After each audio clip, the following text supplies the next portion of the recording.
heard nothing but good things about how the media is operated over here from both the police chief, who we just met with, and some of his staff and officers. And then we also met with the church staff, the pastor, and they were nothing but complimentary about how you guys have handled yourself.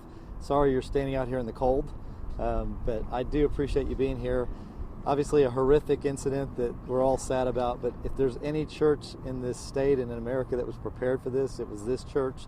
They had done their training, and I think you can see from the results, despite the fact that we had 2 horrible losses of life, this church responded in seconds and reacted and saved the lives of potentially the rest of the people in that church, which I was told was well over 200 people. So they did the right things, and I think they are the model for what other churches and other places of business need to focus on. I'm also very appreciative to the legislature, to Dan Patrick, the Lieutenant Governor, the Governor, the Speaker, and Donna Campbell, Senator Campbell, for carrying the legislation that really made it clear to churches that they could prepare for an incident like this. And I do hope that through this tragedy that more churches will prepare in the way this church did, not just in Texas, but really across the nation, because this is, in my opinion, this is the model for the future. We can't prevent every incident, we can't prevent mental illness from occurring, and we can't prevent every crazy person from pulling a gun, but we can be prepared like this church was, and in that way prevent the loss of life that occurred here in 1999 and also that occurred in Sutherland Springs a few years ago. So with that, I'm happy to answer any questions. Is there a reason, if you're understanding, Mr. Paxton, as to why this church was quote-unquote prepared for this? Was there something, to your knowledge, any information you've gathered as to why they would have at least 4 to 5 individuals who were armed inside their church? That's a good question as to why this church was prepared. They told me, I talked to several members of the staff, that they, after the legislation was passed, recently allowing or making it clear that you could carry in churches, their leadership and their current security team decided they needed to train people in the congregation, and that's exactly what they did. And so not only did they have sort of professionals ready, but they also had members of the congregation. I think you can see from the video that guy was surrounded rather quickly by more than just a few people. Mr. Attorney General, it's obvious that since the church had its own security force, if you will, in full accordance with Texas law, and they prevented a further loss of life, how do you go about, do any changes need to be made to prevent the shooting from happening in the first place? Well, I mean... Hold on, looks like the mics are... Good catch. How's that? I'll just hold it. Whoever's mic this is. Anybody know who this is? Put it right in there. We'll get it. You can just lay down there. Okay, great. Thanks. Do you need to make any changes to further ensure that a shooting like this doesn't even happen in the first place? Well, I mean, I don't think every shooting can be prevented. I mean, this is a problem that I think we're always going to deal with. There are going to be people that are mentally ill. There are going to be people that are just crazy. And so, yes, can we do more in the area of mental health and trying to address people that have problems and try to identify them before they do this? Yes, I think that's true. But is it possible to ever prevent every possible incident? I don't think anybody can do that. At least I've never heard a solution that offers a way to prevent this from ever happening again. So, knowing that, all I'm saying is that we should be prepared for when it does happen, and this church is a model for that preparation. Have you spoken with the person who took out this shooter?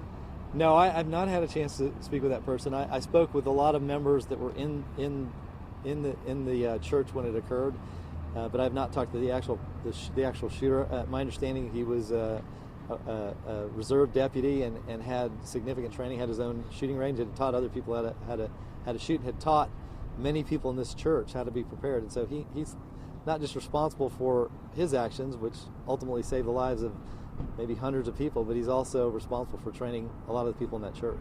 Has the FBI told you anything about, shared anything more about what motivated this man, the shooter?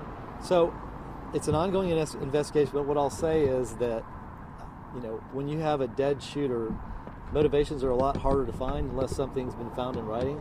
I know that that is an ongoing part of the investigation with both the FBI and with the state police.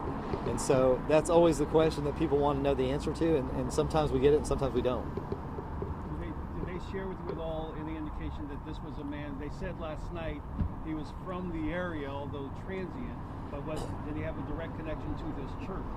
So my understanding is they didn't necessarily have a direct connection. He had been here, I think, several times, and they always, or I think from my understanding, they're very open to helping people that are transient, that are homeless, or that just need help. And so I think they welcome those people into their church, and they welcome this guy into their church. Have you learned anything? I apologize for asking you from this position. It's okay. Have you learned? I kind of like it. We'll discuss that after the news conference. But if the rest of you want to do this, I'm okay. Have you learned anything about the shooter? What his ideology may have been? What may have led him to do this? Do we know anything more than what we knew last night? I don't think we do. Those questions are being asked. They're trying to find people that knew him, but I don't think he had a lot of connections to very many people. And so my understanding is more of a loner, and probably going to be very difficult to determine exactly what his motivations were, other than maybe mental illness. And what do you say, Mr. Paxton, to those who have already suggested that you, the lieutenant governor, and the governor, quote unquote, have now politicized this horrible incident as an advocacy for accessibility of guns and weapons inside places of worship, and to advocate it in that regard? Sure, I guess that's one way to put it, but that's not my goal. My goal is really to solve the problem. So when you see an example of something that worked really well to prevent the loss of life, I'm not going to apologize for talking about it and hopefully encouraging other people to follow the same model, because if that means we save one life and they call that being political, then I guess that's political, but we end up saving a life. It's darn worth it to me. One more question, guys. We have one more question. I told him I'd answer. You go ahead. I'll do two. So why don't you go first, ladies first. Go ahead. Do you know how many church members did return fire against the gunman? We were told yesterday there were 2. Do you know if it was just 2, if it was 1? My understanding it was one shot by one person, and that's all it took. And do you know if any of the 2 victims were part of the security team and tried to attempt to? My understanding is that they both were. Both of the deceased were part of the security team. Hey, General, I'm just kind of want to get your sense about Jack Wilson, about what the church is saying about the commissioner,